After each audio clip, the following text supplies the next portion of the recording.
Greetings, Life Masters. Here's your girl, Rashta Ali, coming at you. Today, guys, I'm going to be talking all things goal setting. Not just how to set goals, but how to actually achieve them with the tools and the tips that I've personally used to help me achieve my goals and get to financial freedom.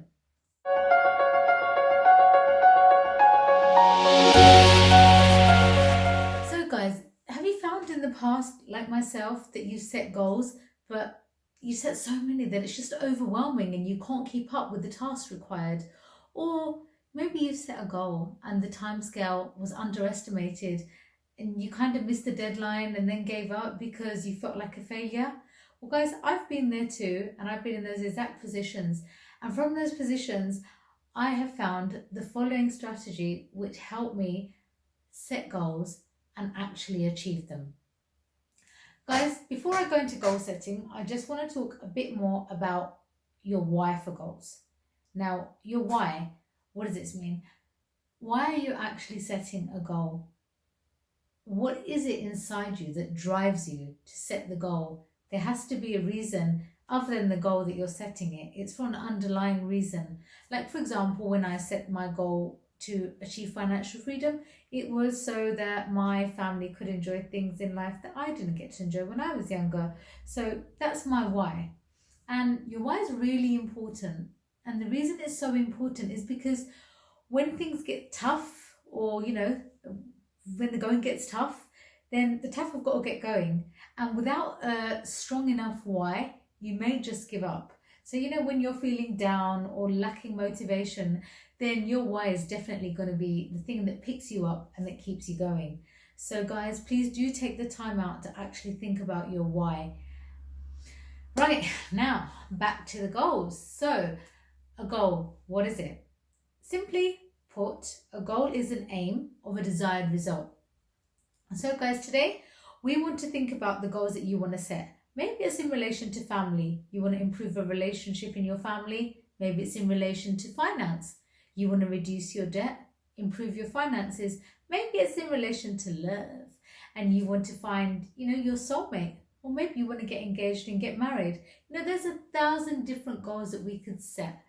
So for the sake of this video, and so that we can all relate, I'm going to give us a hypothetical goal that we can set and just run you through how I would personally would have set this goal and how I think it's really achievable. So for the sake of argument, let's say we're going to set a goal in relation to health, to lose 14 pounds in 3 months. So guys, the first thing that I would do is set out the one-liner. And the one-liner is to lose a stone within 3 months. The next part, step 2 of the goal setting phase, is going to be the how-to. So this is your actual plan. How are you actually going to lose 14 pounds in 3 months? Well, the answer there is simple, guys. We have our friend, good old Google. So all we need to do is Google how to lose 14 pounds in 3 months. And sure enough, I'm sure it'll bring you up the answer. It'll be something along the lines of a very healthy diet, maybe 1 cheat day a week, and lots of cardio. And it will probably even tell you the amount of calories you need to burn a day to achieve that sort of result. So guys, there's our goal and there's our how-to plan. The next part is a very important part, if not the most important part of goal setting. And I'm just going to take a minute or two to let you know why this is the most important part. And this is where a lot of people fall down in their goal setting. And it's the timeline assigned to achieving the goal. Now, a wise woman once said to me that we should give ourselves the gift of time. What do I mean by giving ourselves the gift of time, guys? I mean, be kind to yourself and give yourself the gift of time. Good things come to those who wait. If anything's worth having in life, it's worth working hard for. Thomas Edison, for example, he attempted the light bulb 10,000 times before he actually achieved making a light bulb. Now, guys, if he'd set a goal and he'd only given himself, a 1,000 mark to the attempts he was going to make, he never would have achieved that.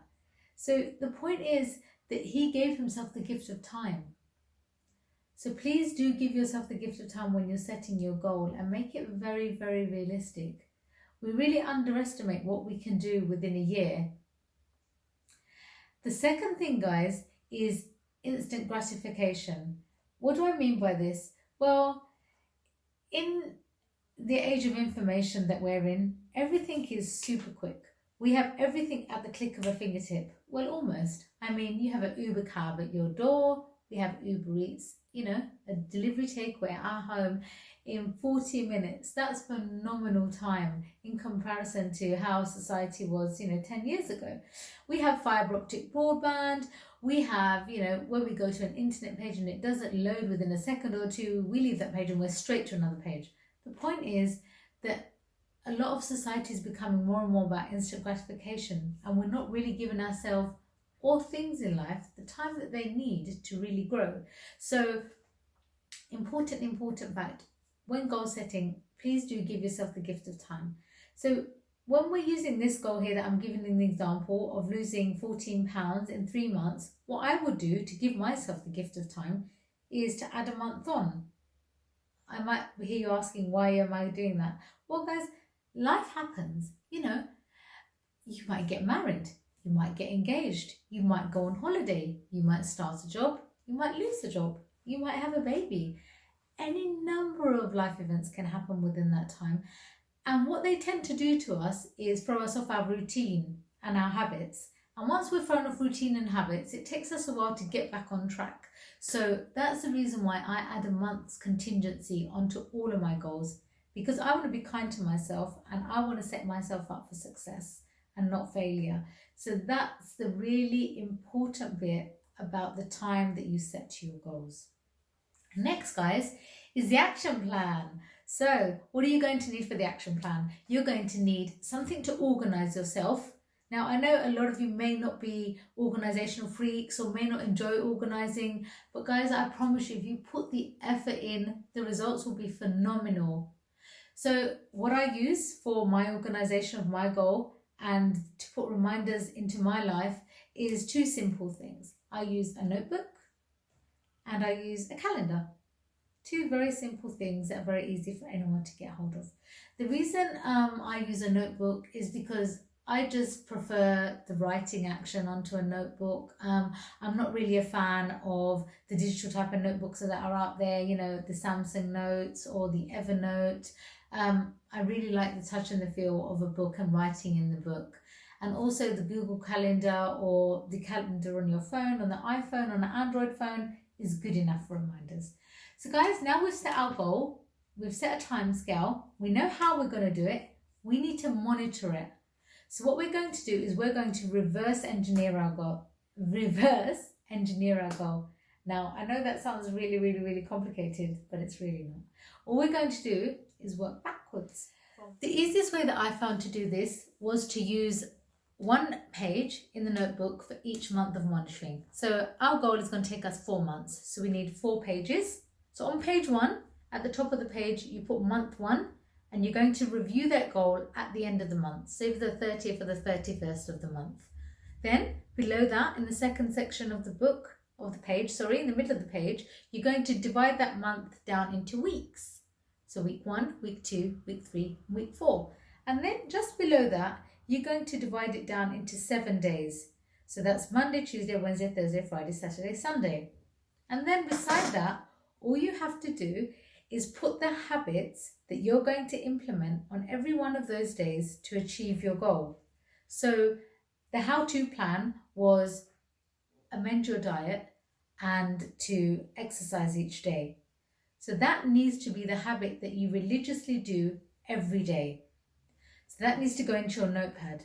Now, as I mentioned earlier, guys, you need your Google Calendar or your phone calendar, because your notepad is not enough just to remind you. And it's a great place to monitor your progress and review. But the best place to put reminders is your trusted friend, your phone. And that's what I tend to do. And your phone's great because it can remind you of when to do it. You can set a reminder for an hour before you need to do the activity. You can set a reminder for exactly what you have to eat. You can put so many things in your reminders in the calendar. I use my calendar specifically for task that I need to achieve my goal. I don't put any appointments or anything in there. So I think it's a really, really brilliant tool that helps people achieve their goals, and it's just a great place for reminders to pop up because, like I said, life gets in the way, and sometimes we forget what we should be doing, and our reminders in our calendars take us straight back to it. So hopefully we don't veer off track too much. So guys, there you have it. That's how I set goals and achieve them. And you can apply that strategy to the majority of goals you want to set in life. So guys, I hope that video helps you to achieve and to set goals as much as it helped me. Question of the day, guys. Tell me a recent goal that you set and if you've managed to achieve it or how you're progressing. I would love your feedback on today's video. And also, don't forget to subscribe to my channel so you don't miss out on more inspiring and motivational content coming to you next week. Take care for now, my life masterers.